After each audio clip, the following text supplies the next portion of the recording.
అందరికీ నమస్కారం అండి. ఉదయం నుంచి అన్ని వాట్సాప్ గ్రూపుల్లో ఒక పోస్టర్ అనేది తిరుగుతూ ఉంది. రాత్రి ఫేస్బుక్ ద్వారా అలాగే ట్విట్టర్ ద్వారా ప్రచారం జరిగిందని చెప్పేసి అది ఉదయం వాట్సాప్ గ్రూపుల్లో తిరుగుతూ ఉంది. మనము జనసేన పార్టీ తరపు నుంచి 72 స్థానాల్లో పోటీ చేస్తున్నట్లుగా మనోహర్ గారు, పిఎస్సి చైర్మన్ అయినటువంటి నాదెళ్ల మనోహర్ గారు ప్రకటించినట్లుగా ఒక పోస్టర్ సర్క్యులేట్ అవుతూ ఉంది.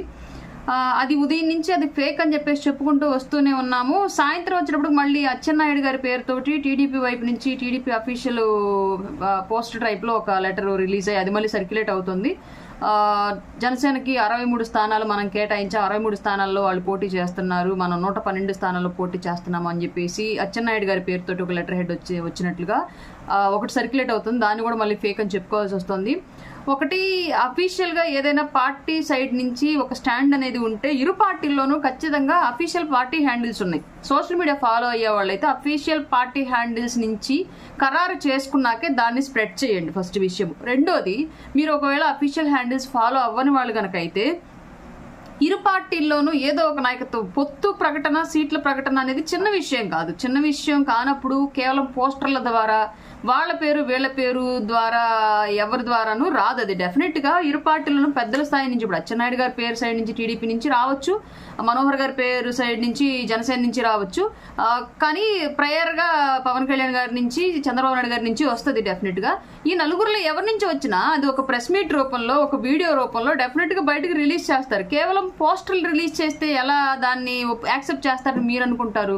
ఉదయం నుంచి సోషల్ మీడియా అంతా ఇదే జాతర. రాబోయే రోజుల్లో నాకు తెలిసి ఇవాళ జన సైనికుల్లో కలిగిన ఉత్సాహం, ఒక అపవాదులు నమ్ముతున్న ఆసక్తిని చూస్తుంటే రాబోయే రోజుల్లో రెండు పార్టీలకి పొత్తు లేదు, ఇరు పార్టీల నుంచి విభేదాలు వచ్చాయి, పొత్తులు సీట్లు సర్దుబాటులో విభేదాలు వచ్చాయి కాబట్టి విడిపోతున్నాము అని చెప్పేసి కూడా ఒక ఫేక్ లెటర్ రిలీజ్ చేస్తే దాన్ని కూడా స్ప్రెడ్ చేసుకొని ఇరు పార్టీల వైపు నుంచి దాన్ని కూడా నమ్మేసి అంతర్గతంగా స్థానికంగా ఉన్న ఇరు పార్టీల క్యాడరు గొడవలకు వెళ్లే స్థాయిలోకి వెళ్లేలాగా చేసుకుంటారేమో, ఇట్లాంటి అపవాదులు అంత ఈజీగా నమ్ముతుంటని చెప్పేసి అనిపించింది నాకు. ఇవాళ వాస్తవానికి వైఎస్ఆర్సీపీ పార్టీ అంగన్వాడీల ధర్నాని బెదిరించి వాళ్ళ మీద ఎస్మా చట్టాన్ని ప్రయోగించి వాళ్ళు డిమాండ్లను ఏ విధంగా కూడా పూర్తి చేయకుండా, వాళ్ళు న్యాయపరమైన కోరికలను ఏ విధంగా కూడా నెరవేర్చకుండానే వాళ్ళని ఎస్మా ప్రయోగించి వాళ్ళ సమ్మె విరమించేలాగా చేసింది. నిర్బంధంగా కబంధ హస్తాల్లో పెట్టి చేసింది. ఇది కాక కొంతమందికి ఆల్రెడీ ఉద్యోగాల నుంచి తొలగిస్తున్నట్లుగా కొన్ని వందల మందికి నోటీసులు కూడా ఇష్యూ చేసింది ఆల్రెడీ. ఈ విషయాన్ని మనం ఎక్కడ హైలైట్ చేసి మాట్లాడతామో, దీని గురించి ఎక్కడ చర్చిస్తామో అని చెప్పేసి మన దృష్టిని మరల్చడానికి వైఎస్ఆర్సీపీ పార్టీ ఇవాళ ఈ ఫేక్ ఎడిట్లు రెండు పార్టీల వైపు నుంచి చేసి ప్రచారం చేసింది. దాన్ని మనం గమనించుకోకుండా అదే నిజమని నమ్ముకొని ప్రసారం చేస్తూ ఉన్నాం, దాన్ని అలాగే ప్రచారం చేస్తూ ఉన్నాం.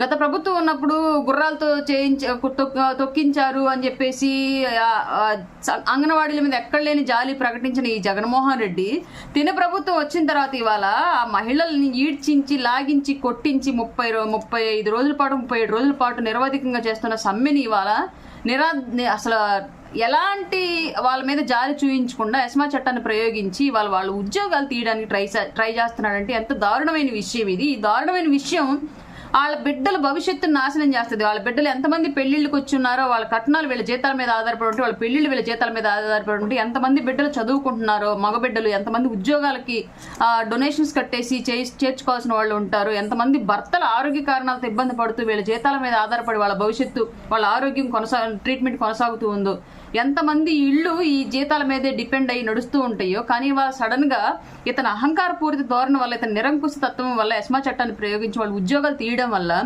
పేదవాళ్ళకి పెత్తందారులకి మధ్య యుద్ధము, నేను పేదవాడిని మిగతా వాళ్ళు పెత్తందారులు అని చెప్పుకుంటున్న ఈ పెత్తందారి జగన్మోహన్ రెడ్డి పేద స్థాయిలోనే ఉన్నటువంటి అంగన్వాడీలని ఇంకా పేదలుగా చేసి రోడ్డు మీదకి లాగాడు. వల్ల ఆ విషయాన్ని కప్పిపుచ్చడానికి ఇలాంటి ఫేక్ ఎడిట్లన్నీ చేసి మనల్ని నమ్మించి, మనల్ని తప్పుదారి పట్టించి మన దృష్టి మరల్చే ప్రయత్నం చేస్తున్నాడు. కాబట్టి జన సైనికులకి అలాగే టీడీపీ క్యాడర్ కూడా క్లియర్గా ఒక వివరణ ఏంటి అంటే, ఇరు పార్టీలకు సంబంధించి ఎలాంటి సమాచారం వచ్చినా అఫీషియల్ హ్యాండిల్స్ నుంచి ఒకసారి కన్ఫర్మ్ చేసుకోండి. కనీసం మీడియా ఛానల్స్ ద్వారా ఒక్కొక్కసారి మీడియా ఛానల్స్ కూడా వాళ్ళ వ్యూస్ కోసం ఇలాంటి ఫేక్ ప్రోపగాండానే జస్ట్ టెలికాస్ట్ చేస్తూ ఉంటాయి. కింద ప్రసార మాధ్యమాల్లో వచ్చేదాన్ని తీసుకున్న ఆధారంగా అని చెప్పేసి ఒక చిన్న లైన్ వేసి దాని ద్వారా వాళ్ళ వ్యూస్ కోసం వాళ్ళు తిప్పలు పడుతూ ఉంటారు. బట్ ఇలాంటివేవి మీరు దయచేసి అబ్జర్వ్ చేయకుండా వచ్చే ప్రతి విషయాన్ని కూడా స్ప్రెడ్ చేసి దాన్ని రాష్ట్ర వ్యాప్తంగా వైరల్ చేయొద్దు. ఉదయం నుంచి రాత్రి నుంచి దీనికి సంబంధించిన కొన్ని ఇబ్బందుల్ని ఫేస్ చేస్తున్నాం కాబట్టి ఓపెన్గా ఇప్పుడు ఈ వీడియో చేస్తున్నాను. ప్రతి ఒక్క జన సైనికుడు, వీర మహిళ, స్థానిక ఓటరు, క్యాడరు ప్రతి ఒక్కళ్ళు కూడా జస్ట్ అవేర్నెస్తో ఉండండి. వైఎస్ఆర్సీపీ పార్టీ నీతిగా నిజాయితీగా గెలిచే పార్టీ కాదు, అదొక ఫేక్ పార్టీ. అందులో ఉన్నదంతా వెధవలు. వీళ్ళు చేసే ప్రచారం ఇలాగే ఉంటది. ఆడబిడ్డల మీద మార్ఫింగ్లు, పార్టీ నిర్ణయాల మీద మార్ఫింగ్లు, తప్పుడు పోస్టులు, బూత్ కామెంట్లు, వీళ్ళ బ్రతుకంతా అట్లాగే ఉండిద్ది వైఎస్ఆర్సీపీ పార్టీది. దయచేసి ప్రతి ఒక్కళ్ళు జాగ్రత్తగా వ్యవహరించండి ఎలక్షన్ అయిపోయేంత వరకు కూడా.